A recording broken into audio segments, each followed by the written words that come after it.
जानते हैं अजीब बात क्या है? जब आप उसे मैसेज करना बंद कर देते हैं और वो आपको मैसेज करना बंद कर देती है तो ऐसा लगता है जैसे कुछ नहीं हो रहा है, जैसे खामोशी का मतलब है कि सब कुछ खत्म हो गया। लेकिन सच्चाई ये है कि जब बातचीत रुकती है तो खेल खत्म नहीं होता, वो पलट जाता है। क्योंकि खामोशी भावनाओं की गैर मौजूदगी नहीं है, ये वो स्टेज है जहां भावनाएं आखिरकार खुद को जाहिर करती हैं। जब दो लोग चुप हो जाते हैं तो एक सोचना शुरू करता है और दूसरा घबराना शुरू कर देता है, और जो शांत रहता है उस खामोशी में ताकत उसी के पास होती है। इसलिए मेरे साथ बने रहें। इस वीडियो के अंत तक आप समझ जाएंगे कि खामोशी आपके भेजे गए किसी भी मैसेज से ज्यादा जोर से क्यों बोलती है। आप देखिए, आजकल के रिश्ते शोर पर बने हैं। लगातार पिंग, स्टेटस अपडेट्स और मंजूरी पाने की होड़। हम सब देखे जाने के आदी हैं, लेकिन खामोशी उस भ्रम को तोड़ देती है। ये एक ऐसा खालीपन पैदा करती है जहां पहले ध्यान हुआ करता था, और वो खालीपन सच्चाई को सामने आने के लिए मजबूर करता है। जब आप दोनों एक दूसरे से संपर्क करना बंद कर देते हैं तो वो खामोशी एक आईना बन जाती है, और उस आईने में जो दिखता है वो उनके बारे में नहीं होता, वो आपके बारे में होता है। यहीं पर समझदार सोच स्टोइसिज्म प्रवेश करती है। भावनाओं पर नियंत्रण, स्पष्टता और लगाव से मुक्ति की प्राचीन कला। एक ज्ञानी व्यक्ति ने लिखा, अगर ये सही नहीं है तो इसे मत करो, अगर ये सच नहीं है तो इसे मत कहो। खामोशी अपने शुद्धतम रूप में सही और सच दोनों है, क्योंकि ये छेड़छाड़ की गैर मौजूदगी है, ये मंजूरी के लिए भीख मांगने से इनकार है, ये बिना शब्दों के सच्ची ईमानदारी है। लेकिन ज्यादातर लोग ये कभी नहीं समझते कि जैसे ही बातचीत रुकती है, मनोविज्ञान हावी हो जाता है। जब आप उससे संपर्क करना बंद कर देते हैं तो दो शक्तियां चुपचाप लड़ने लगती हैं। आपका अहंकार बनाम आपकी शांति। आपका अहंकार कहता है उसे मैसेज करो, बस एक और मैसेज, वो तुम्हें भूल जाएगी। आपकी शांति फुसफुसाती है, इंतजार करो, देखो, उसे अपनी गैर मौजूदगी महसूस करने दो। ज्यादातर पुरुष इसी मनोवैज्ञानिक रस्साकशी में हार जाते हैं, क्योंकि खामोशी आपका लगाव जाहिर करती है। आप ज्यादा सोचने लगते हैं, क्या मैंने कुछ गलत किया? क्या वो किसी और से बात कर रही है? शायद वो मुझे परख रही है। लेकिन ये कड़वा सच है, वो आपको नहीं परख रही है, जिंदगी आपको परख रही है। वो भी अपनी खामोशी में है, और उसके दिमाग के अंदर एक और खेल शुरू होता है, टालने का चक्र, अवॉइडेंस साइकिल। शुरुआत में उसे राहत महसूस होती है, कोई दबाव नहीं, कोई मैसेज नहीं, कोई उम्मीदें नहीं। फिर जैसे जैसे दिन बीतते हैं वो राहत जिज्ञासा में बदल जाती है, फिर संदेह में, और आखिरकार भावनात्मक तड़प में। क्योंकि जो चीज़ पहले आज़ादी लगती थी वो अब नुकसान जैसा महसूस होने लगती है। टालने वाला दिमाग आपकी कीमत को केवल आपकी गैर मौजूदगी में ही समझता है। जब आप पीछा करना बंद कर देते हैं तो आप उसके अहंकार को खिलाना बंद कर देते हैं, और अचानक उसे उस खालीपन का सामना करने के लिए मजबूर होना पड़ता है जिसे आपकी मौजूदगी भरा करती थी। यहाँ वो है जो ज्यादातर लोग चूक जाते हैं। खामोशी निष्क्रिय नहीं है, ये सक्रिय ऊर्जा है। ये वो पल है जब भावनात्मक संतुलन फिर से सेट होता है, जब सारा पीछा करना, सारी कोशिश, सारा नियंत्रण पलटना शुरू हो जाता है। आप देखिए, आकर्षण और ताकत कभी भी स्थिर नहीं होते। वे इस बात पर निर्भर करते हैं कि पहले कौन खामोशी तोड़ता है। जो लंबे समय तक शांत रहता है वो ठंडा नहीं होता, वो केंद्रित होता है। उसने अपनी कीमत पर समझौता करना बंद कर दिया है, उसने कनेक्शन के भ्रम का पीछा करना बंद कर दिया है और खुद के अंदर मौजूदगी बनाना शुरू कर दिया है। जब आप संपर्क करना बंद कर देते हैं तो कुछ गहरा होता है।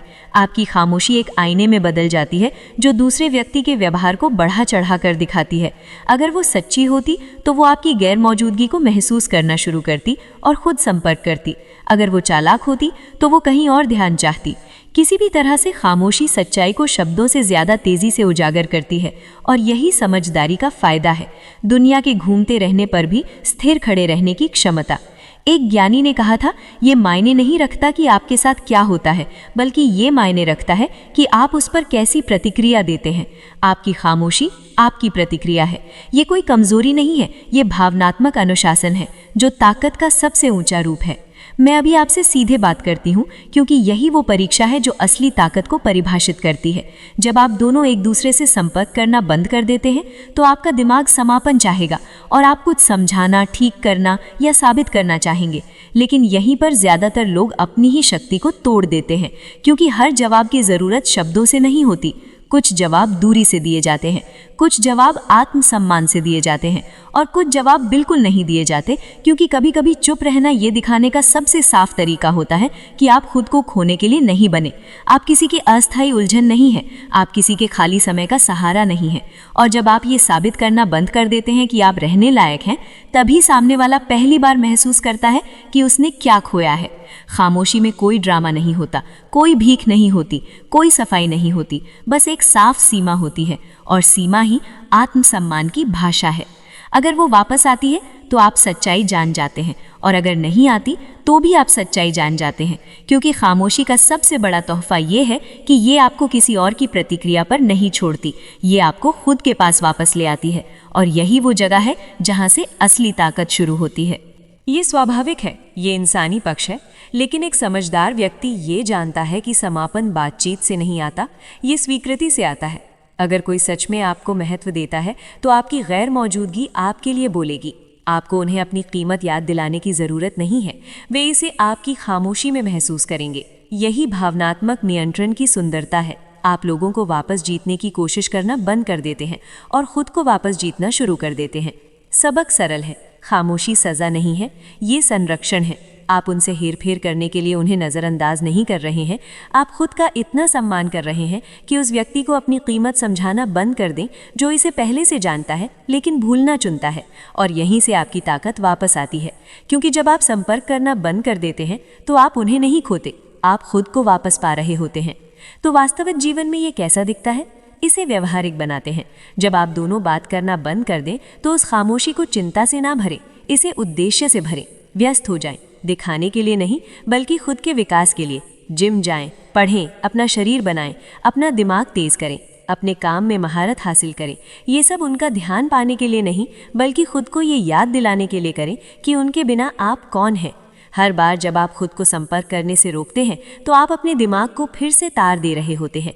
आप इसे सिखा रहे होते हैं कि पीछा करने से ज़्यादा शांति महसूस होती है। और यहाँ मोड़ है, ये ऊर्जा बदलाव किसी का ध्यान खींचे बिना नहीं रहता। लोग महसूस करते हैं जब आपका ध्यान आप पर लौट आता है। आपकी खामोशी चुंबकीय बन जाती है, क्योंकि ये अब बेचैन नहीं है, ये ताकतवर है। वो सोचने लगती है, वो मुझे मैसेज क्यों नहीं कर रहा है? क्या वो आगे बढ़ गया है? क्या उसी के पास शुरू से असली ताकत थी? तभी खेल पलट जाता है, क्योंकि खामोशी रहस्य पैदा करती है और रहस्य आकर्षण को बढ़ाता है। लेकिन यहाँ समझदार लोगों का अंतर है। आप उसे वापस पाने के लिए खामोशी का इस्तेमाल नहीं करते हैं, आप इसका इस्तेमाल खुद को वापस पाने के लिए करते हैं।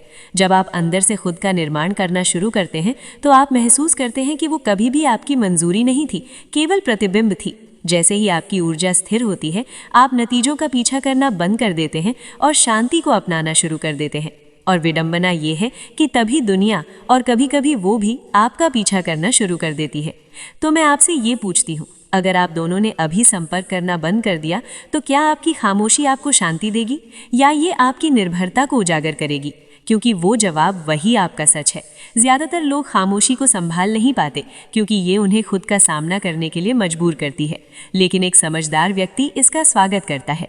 एक जानी ने एक बार लिखा था, मनुष्य अपनी आत्मा से ज़्यादा शांत या परेशानियां दूर करने वाला ठिकाना कहीं नहीं पा सकता। आपको वहीं रहना होगा, उस भीतरी किले में जहां कोई मैसेज, कोई देरी, कोई अस्वीकृति आपकी नींव को हिला नहीं सकती। तो अगली बार जब संपर्क रुक जाए तो घबराए नहीं, पीछा ना करें, खामोशी को बोलने दें, क्योंकि खामोशी कहानियों को खत्म नहीं करती, ये उन्हें उजागर करती है। और उस स्थिरता में याद रखें, आप नियंत्रण नहीं खो रहे हैं, आप उस पर महारत हासिल कर रहे हैं। अगर इस संदेश ने आपके दिमाग और आपकी आत्मा को छुआ है तो एक सांस लें और याद रखें, खामोशी अंत नहीं है, ये आपके बदलाव की शुरुआत है। हम आपके लिए अच्छी वीडियो लाते रहते हैं, कृपया हमें सपोर्ट करें, चैनल को सब्सक्राइब कर लें, ये बिल्कुल फ्री है।